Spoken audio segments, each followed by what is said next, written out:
Welcome back to my channel.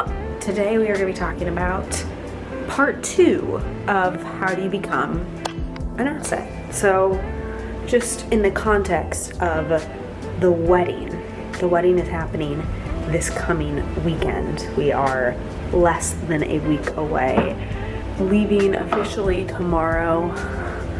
Place is kind of a mess. I would just like to point out that nobody has this perfect life and everything being, perfectly organized and looking good. Like, no, most of the time things are a mess. Not out of control, but if you ever want to do something significant, something massive, in order to create that much activity, you're gonna have to figure out how to create messes and then know how to efficiently clean them up. For me, in part 1 of how to become an asset, I know I talked a little bit about the steps that it took me, and I wanna just give you guys a little sneak peek behind some video content that I shot earlier today.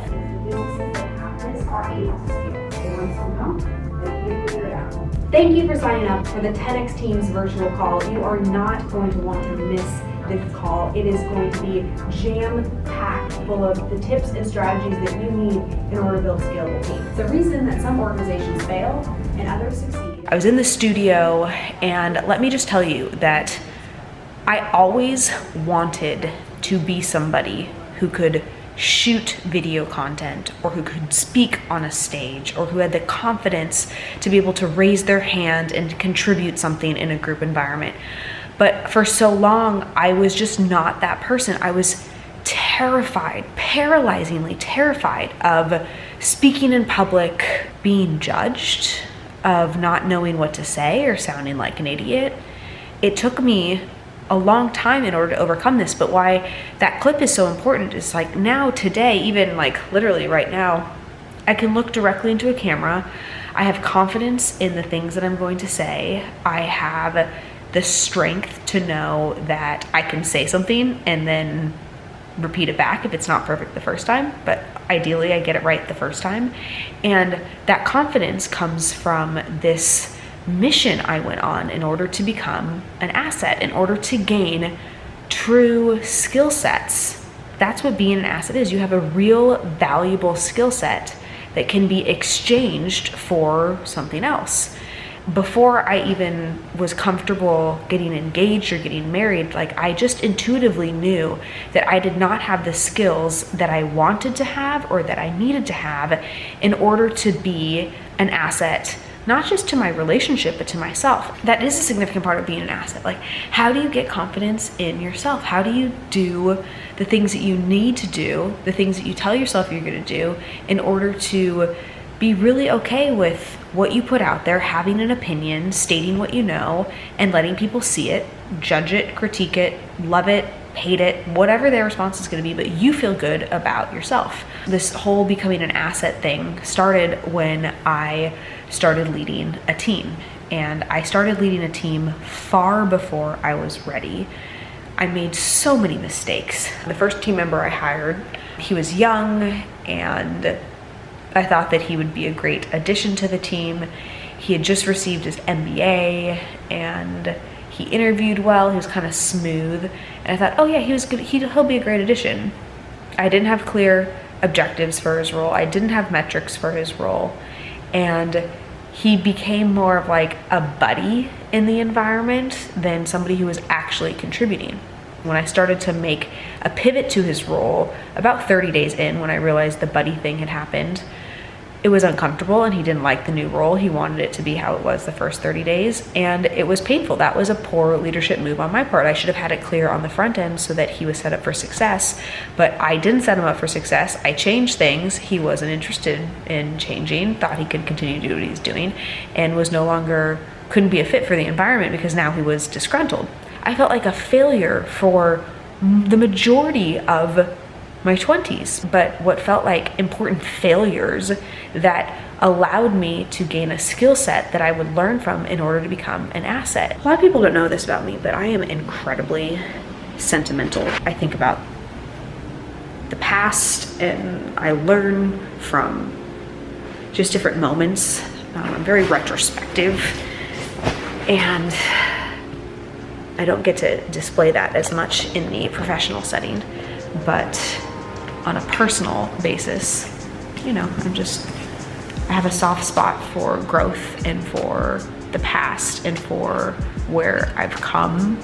I think it's a strength, and I actually think it's a good reason or a good part of why I am the way that I am today and how much growth I've been able to have. So the other day I was going through my computer and I wanted to share this with you guys. About 3 years and 3 months ago, before I'd met Grant and Elena Cardone, before I even knew who they were, I wrote this list down of who I wanted to be in 3 years from that date. So today, who I want to be today, I wrote down who I wanted to be 3 years ago today.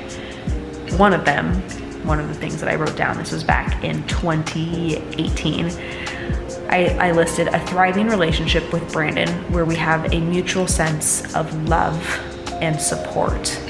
I love that I use this word support because it is such an incredible word when you break down and understand what true support really is. Elena Cardone taught me the definition of the word support. There's two definitions. The first is to be able to bear the weight of.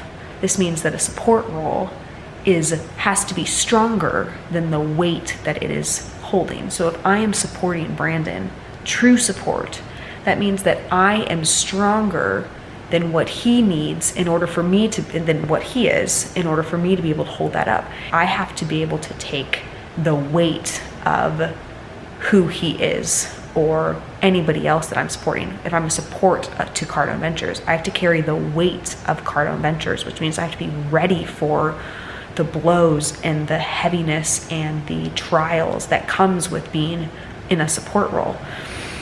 I wrote down, I want to have female friends who are successful, happy, and supportive of me, who can be my bridesmaids. At the time, I didn't feel like I had people who were supportive of me. So the second definition of the word support is the active interest in the success of. Active interest in the success of, meaning if the person who's a friend is actively interested in your success, not actively interested in your drama, not actively interested in their own issues, not actively interested in being the center of attention. No, they are actively interested in the success of you. What does your success look like? And do they even know? Do you share with your friends like your crazy dreams and have them truly take active interest in helping you get there? When I wrote this down, my friends, quite honestly, were laughing at my dreams. I'll never forget, there was like a pivotal moment where I wanted to create this blog and I wanted to talk about some things that I'd never talked about that had made me really insecure, and I wanted to just start creating this different life for myself. And one of my friends said, so you mean that we're gonna start seeing all of this content that you're gonna be putting out, and like instead of just your personal page on Instagram? And I was like, well, yeah, this is the content that I want to start creating. I want to empower women. I had all of these other things listed out that I wanted for my 3-year picture. And I remember just feeling so isolated. Like it was the opposite of support. It was making me feel small and making me feel like I shouldn't go forward. Maybe you don't have friends who are supportive of you and it is the worst feeling in the world, but I want to tell you I am with you, and one of the greatest things that can happen when you don't have supportive people is you become your own support, and it works in your advantage and it works for you because there's this fiery thing that will build up inside you if you allow it to. that will kind of make you say, well, screw you, I'm going to go out and do whatever I need to do in order to go get mine. And that's exactly what happened for me, so that 3 years later I can look at this and say, wow, I now have friends who do take active interest in the success of me, and who do care for me, and who do want bigger things for me and push me in that direction. 3 years ago, I did not have a lot of that. I had one, maybe two people who were really in my corner in that way.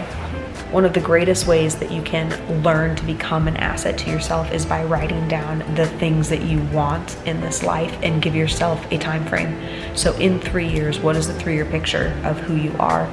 And then how do you make steps today in order to become that person? After I made this list, I told myself I was going to read 3 books over the course of the next 3 months.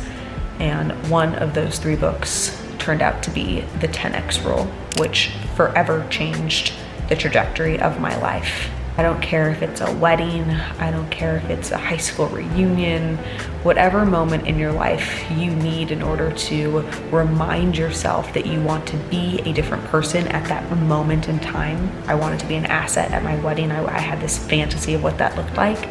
Use that and then work yourself backwards to today as to what do you have to enroll in, who do you have to be around, what do you have to give up in order to start making strides in order to get there.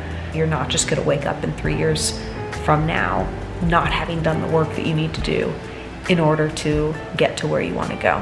What does your 3-year picture look like? Who are you in 3 years from now? Drop it in the comments. Don't forget to subscribe, like this video. Tomorrow, I head out to my wedding, the big day. Can't wait to take you behind the scenes of what's going to be one of the greatest weeks of my life, and I'm looking forward to sharing it with you. Can't wait to see you there.